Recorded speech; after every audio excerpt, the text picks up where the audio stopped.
అమ్మ చెప్పడం ఎక్కడ నుండి వచ్చిల్లు మీ సమస్య ఏంటి అసలు? మాది భూమి సారు భూమి సమస్య ఉన్నది. 4 ఎకరాల నర. 4 ఎకరాల భూమి. నేను 20 ఏళ్ళ కొని ఈ నంబర్లు అప్పుడు ఎట్లా చేసిండ్రో నాకు తెలియదు. నాకు చదువు రాదు సారు, చదువు రాదు. నేను ఇప్పుడు 20 ఏళ్ళ నుంచి నేను కబ్జా చేస్తే ఇప్పుడు మా పాలోళ్ళు ఆ నంబర్ మాకుందని మమ్మల్ని లేవగొడతామని పయాత్రం చేస్తుండ్రు. ఇండ్ల భూపాలు, ఇండ్ల ఇలయ్య, ఇండ్ల సిద్ధులు, ఇండ్ల సిద్ధరాములు, ఈ ఇల్లు అందరు ఒక్కటి సారు, నేను ఒక్కదాన్ని ఒక్కటి. నేను కొనుక్కున్నా అంటే తప్పు పడ్డది నాది. తప్పు ఎట్లా పడ్డది అంటే నాకు చదువు రాక నేను చూసుకోలే. నంబర్ 1 పడ్డది, కబ్జా మీద ఉన్నా. కబ్జా ఎట్లా అంటే 26 పడేది ఉంటే 5 పడ్డది. అట్లా ఇదంతా ఏం తేడలేదు చెల్లె. ఇది పడనందుకు మీకు లేదు అని మమ్మల్ని బెదిరిస్తుండ్రు సారు. పట్టం మీ మీద ఉన్నాయి కానీ ధర్నా పోర్టల్లో వాళ్ళ పేరు మీద వచ్చింది. మీరు అక్కడ ఉన్న అధికారులను ఇట్లా అడిగిల్లు, ఎమ్మెల్యే గారిని ఇట్లా అడిగిండ్రు. అడిగితే ఎవరు పట్టించుకుంటలేరు. పోలీస్ టౌన్ కు పోయినాం. పోలీస్ టౌన్ కు పోతే ఏమన్నారు, మీరు ఇద్దరు వాళ్ళ ఇద్దరు తెచ్చుకుంటే నేను తెచ్చుకుంటా సార్, ఊళ్ళో చేసిన న్యాయం నేను ఒప్పుకుంటా అన్న. అంటే మాకొద్దు ఇంట్లో సిద్ధరాములు అంటుండ్రు, మాకొద్దు, మేము పెట్టి ఉన్నాం, మేము వద్దు. మేమే అంటే మరి నువ్వేం న్యాయం చెప్తావు నాకు? నీ ఇద్దరు పెద్ద మనుషులు, నా ఇద్దరు పెద్ద మనుషులు, నాకు వాళ్ళు న్యాయం చెప్తే నేను ఒప్పుకుంటా అని నేను అన్నా సారు. ఇక అంతనే ఉంది. ఇక కొడతాము, తిడతాము, వాళ్ళు 10 మంది, నేను ఒక్కదాన్ని. బెదిరిస్తాను మొత్తం సంపుతం అది అని చెప్పేసి నేను బెదిరిస్తుండ్రు. ఇండ్ల భూపాలు, ఇండ్ల ఇలయ్య, ఇండ్ల సిద్ధరాములు, ఇక వాళ్ళు 10 మంది. వాళ్ళంతా మీ కుటుంబ సభ్యులా? అంటే వాళ్ళంతా మీ పాలోళ్ళే? మా పాలోళ్ళే. వాళ్ళ పేర్లు ఎంట్రీ అయినాయి అన్న. ధర్నీలో 2018లో ఎంట్రీ అయినాయి వాళ్ళ పేర్లు. మేము కొనుక్కొని 2004లో మేము కొనుక్కున్నాం. ఇప్పటి వరకు మేమే సాగు చేసుకుంటున్నాం. ఎప్పుడైతే వాళ్ళ పేరు మీద ఎక్కించుకున్నారో ఏది ధర్నీ పోర్టల్ వచ్చినాక అప్పటి నుంచి మమ్మల్ని టార్చర్ చేయడం జరుగుతుంది. వాళ్ళ భూమికి వాళ్ళ మీదకి అయింది కాబట్టి మీకు లేదు, ఈ నెంబర్లు అనేది మీకు లేదు, ఈ కబ్జా ఇచ్చిపెట్టి పోవాలని చెప్పేసి మమ్మల్ని బెదిరియడం. ఈ 5 years నుంచి ఇదే జరగడం జరుగుతుంది. ఏ ఆఫీసర్ దగ్గర పోయినా న్యాయం జరగలేదు. ప్రజాభవన్ పెట్టారు రేవంత్ రెడ్డి గారు, ఇక్కడన్నా న్యాయం జరుగుతుందేమో అని చెప్పేసి విశ్వాసంతో నమ్మకంతో వచ్చాము. జిల్లా స్థాయిలో కూడా ఇలాంటి పెట్టిల్లు కదా, ప్రజావాణి లాగా పెట్టారు. జిల్లా స్థాయి వాళ్ళు కంప్లైంట్ చేశాం. జిల్లా స్థాయిలో కూడా కలెక్టర్ కూడా పెట్టాము. మేము కలెక్టర్ గ్రీవెన్స్ లో కూడా మేము కంప్లైంట్ ఇచ్చాము. దానివల్ల మాకు ఫోన్ వస్తుంది, మెసేజ్ వస్తుంది అని చెప్పారు.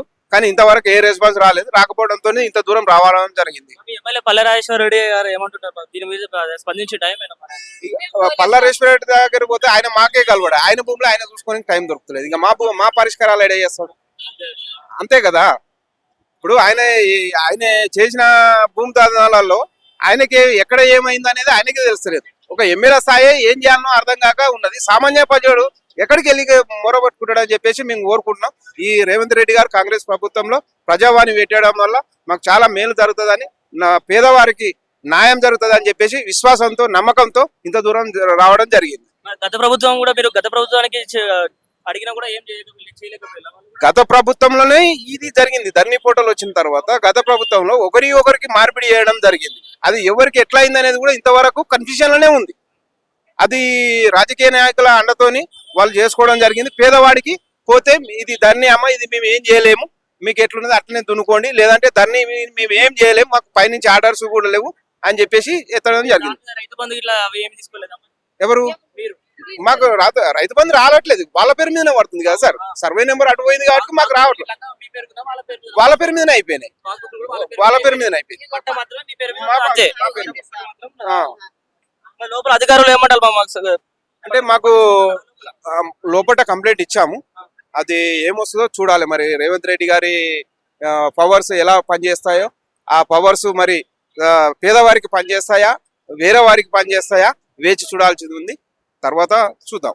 మీకు పూర్తి విశ్వాసం ఉన్న రేవంత్ సర్కార్ పక్కా చేస్తే మాకు ఈ ప్రాబ్లం అంతా సాల్వ్ చేస్తా అని చెప్పి మీకు పూర్తి విశ్వాసం ఉంది. అక్కడ విశ్వాసం లేకనే ఇక్కడ దాకా రావడం జరిగింది. ఒక రాష్ట్ర ముఖ్యమంత్రి కాబట్టి తగిన చర్యలు తీసుకుంటాడు, విశ్వాసం ఉంది కాబట్టి మేము పూర్తి నమ్మకంతోనే వచ్చాము. ఒకవేళ ఆ నమ్మకం కోల్పోతే ఇక ప్రభుత్వానికి చెడపేరే తప్ప ఇంకో మరి లేదని చెప్పి గత ప్రభుత్వం ఎంతో ఇది కూడా గంతే అని సామాన్య ప్రజలు ఊహించుకోవడం జరుగుతుంది. లోపల మీరు దరఖాస్తు పెట్టండి, ఏమైనా స్లిప్ గానీ ఏదైనా అంటే కంప్లైంట్ ఇచ్చామండి, ఫోన్ నెంబర్ ఇచ్చాం, మెసేజ్ వస్తుందని చెప్పారు. మరి రసీదు లాంటిది అయితే మాకు ఏమి ఇవ్వలేదు. ఇంతవరకు అయితే ఏమి ఇవ్వలేదు. ఎన్నోసారి మీరు ఇక్కడ రావడం? ఇది ఫస్ట్ టైమే సార్. మేము కలెక్టర్ ఆఫీస్ లో చాలా సార్లు వెళ్ళాం. ఏం పట్టించుకోవట్లేదు. పట్టించుకోపోవడంతోనే ఇక్కడ దాకా రావడం జరిగింది. అక్కడ పరిష్కారాలు అయితే ఇక్కడ దాకా ఎందుకన్నా ఇన్ని బస్ ఛార్జీలు పెట్టుకొని రావడం, టైం అంతా వేస్ట్ చేసుకోవడం, ఏదో 200-300 కూలి చేసుకొని ఇచ్చిపెట్టి ఇంత దూరం రావడం ఎందుకు? అక్కడ పరిష్కారం అయితే ఇంకా చాలా బాగుండేది. ఇంత దాకా ప్రజలు రాకపోదురు కూడా అని నా ఉద్దేశం.